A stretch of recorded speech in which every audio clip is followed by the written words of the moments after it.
The first part of this unit is going to be about energy during chemical reactions. So the word we're going to use when we talk about energy is enthalpy. So if you went through the notes, you've probably already seen this, but I thought it would be a good thing to highlight kind of the important parts. Enthalpy is going to be the measurement of energy released or absorbed in the chemical reaction, and it is based on the amount of the substance that you're looking at. So if you have more moles, you might have more or less energy released or absorbed. So enthalpy, it is represented by delta H, so the change in enthalpy. It can be a positive value. So if it is a positive number, that means that energy is going to be needed to make the reaction occur, which is a reaction that we would call an endothermic. When you have a positive enthalpy value, energy is needed in an endothermic reaction. Energy is going to be written as a reactant. And you guys know reactants are on the left side of your chemical equations. And if it's a negative value, energy is going to be released when the reaction occurs. That is exothermic. And here, the energy would be a product. You're going to see a new word or new label, a kilojoule. So you might have energy like, I don't know, I might say 500 kilojoules. Kilojoules is a unit of measurement when we're talking about energy. So if you see kJ or the word kilojoule, you just know you're measuring the energy in the equation. So I'm going to run through the first part. So there's like 4 practice problems I'm going to walk you through, and then you'll have some practice problems to do on your own, and I'll upload the answers onto Brightspace. So we're going to do problem 1 next. Problem 1 says, methane gas will react with oxygen to produce carbon dioxide gas and water vapor. Enthalpy for the balanced equation is negative 194 kilojoules. If the reaction releases 750 kilojoules of heat, how many grams of methane are burned? So this one is talking about heat. So that energy that's being released or absorbed can be measured in the change of heat. So when you have an endothermic reaction, the area around where the reaction is occurring will get colder, and if you have an exothermic, you'll get hotter. So for this one, we have the reaction that's occurring, what the enthalpy for the reaction is, and then a certain energy amount. No matter what we're going to do, we're going to start by writing a balanced equation. So this one I have methane gas reacting with oxygen to produce carbon dioxide and water. I'm going to go ahead and balance it first. So I have 1 carbon, 4 hydrogen, and now I have 1, 2, 3, 4 oxygen, so I'll put a 2 there. There's my balanced chemical equation. Enthalpy for this equation is negative 194 kilojoules.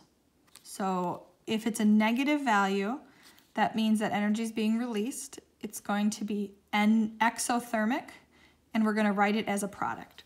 So right in this chemical reaction, I'm going to put now that this is 194 kilojoules of energy get released.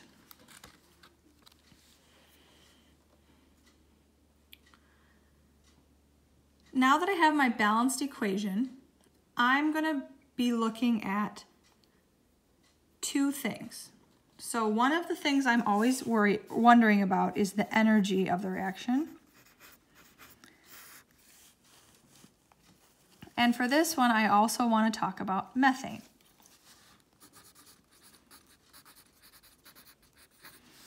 I'm going to set up a little chart here,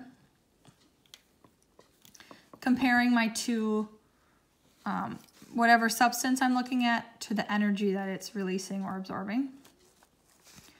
I'm going to kind of make a proportion.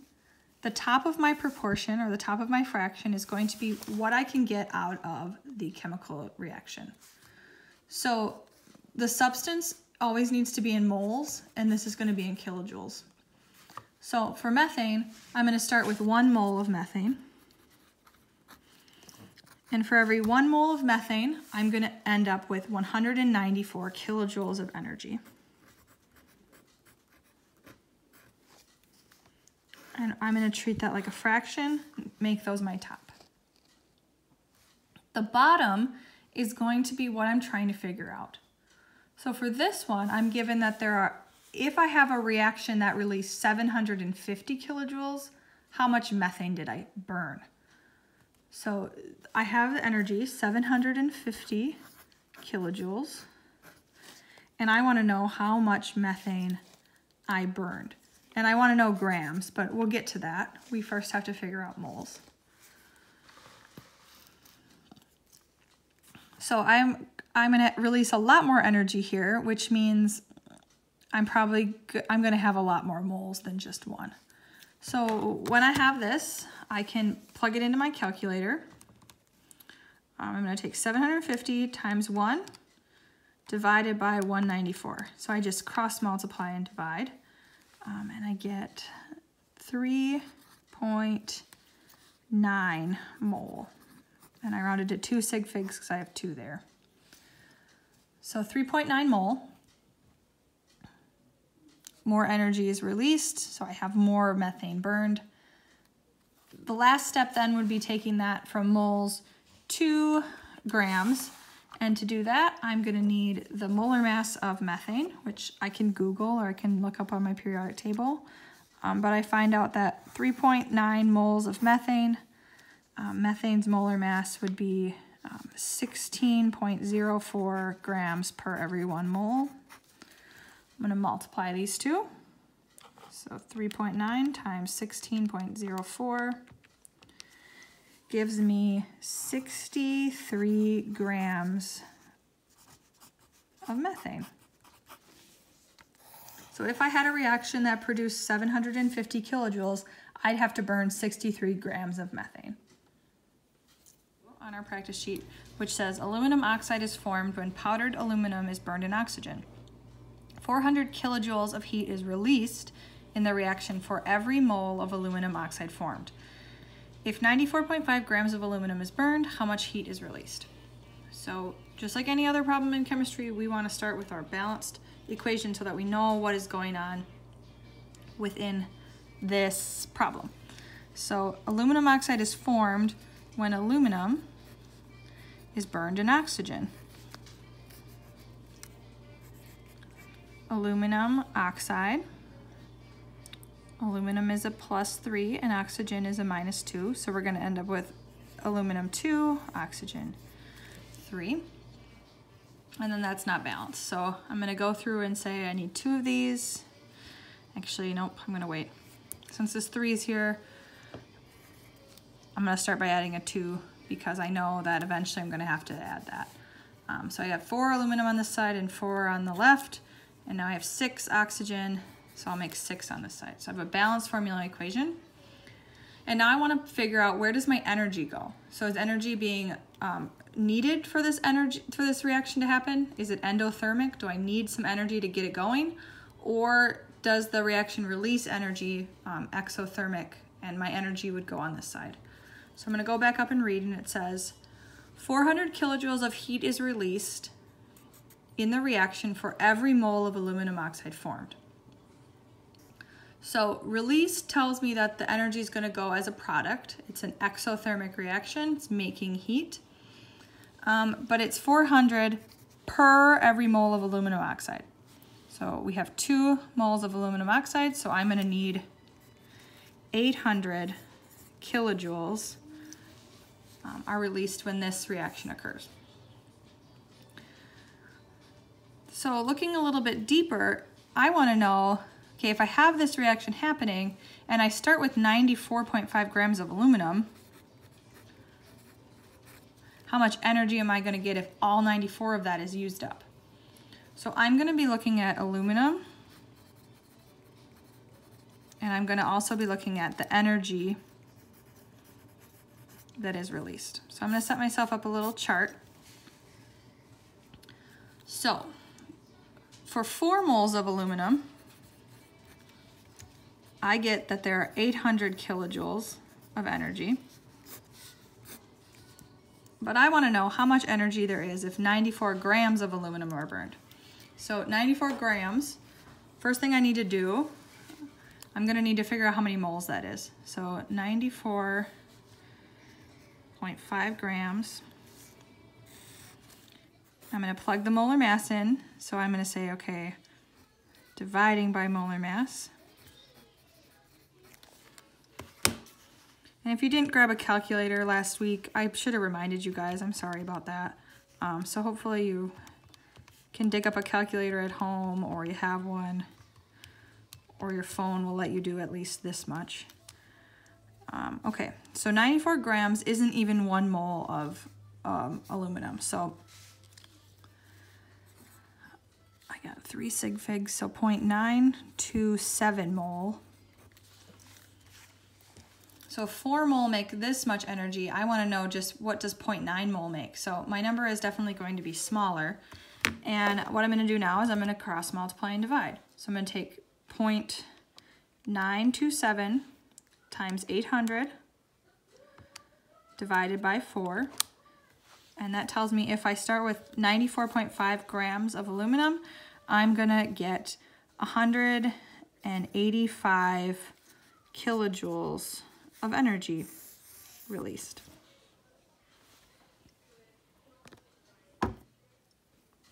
Problem number 3. So it has carbon reacting with iron 3 oxide to produce carbon dioxide and solid iron. I wrote out my chemical reaction, I balanced it. Enthalpy for the balanced equation is 101.8 kilojoules. This is a positive number, which means it's endothermic. So my energy is going to go over as a reactant. If 65.4 kilojoules of heat was used by the reaction, what is the mass of the iron that was produced? So the two things I'm looking at here are iron and energy. So the top of my chart, top of my little fraction proportion comes from the balanced equation. So I have 4 moles of iron using up 110.8 kilojoules of energy. But I want to know if I only use 65.4 kilojoules, how much iron am I going to make? So I'm going to solve. I'm going to cross multiply and divide. Take 65.4 times 4 divided by 110.8. And I'm going to get that if I only use that much energy, I only burned up 2.36 mole. And I want to know the mass, so I'm going to take the moles, and I'm going to use the molar mass of iron, 55.845 grams, divided by 1 mole. So if I have 2.36 moles, that is going to equal 132 grams of iron. If I use up 65.4 kilojoules of heat, I'm going to make 132 grams of iron. And then the last one on here, this one, the chemical equation is provided for you, so I'm just going to run through it real quick. We're looking at burning magnesium is very exothermic, so you got your energy as a product releasing a lot of heat. We want to know how many kilojoules are given off when 6.55 grams of magnesium react with oxygen. The top of my proportion comes from my balanced equation. I'm looking at magnesium and energy. For every 2 moles of magnesium, I'm going to release 1,204 kilojoules of energy. But I want to know if I have 6.55 grams, how many moles that is. So what I did is I took 6.55 divided by the molar mass of magnesium, which is this 24 number, and I get that 6.5 is only 0.269 mole. So this number is going to be a lot smaller. When I cross multiply and divide, I end up getting 167 kilojoules of energy.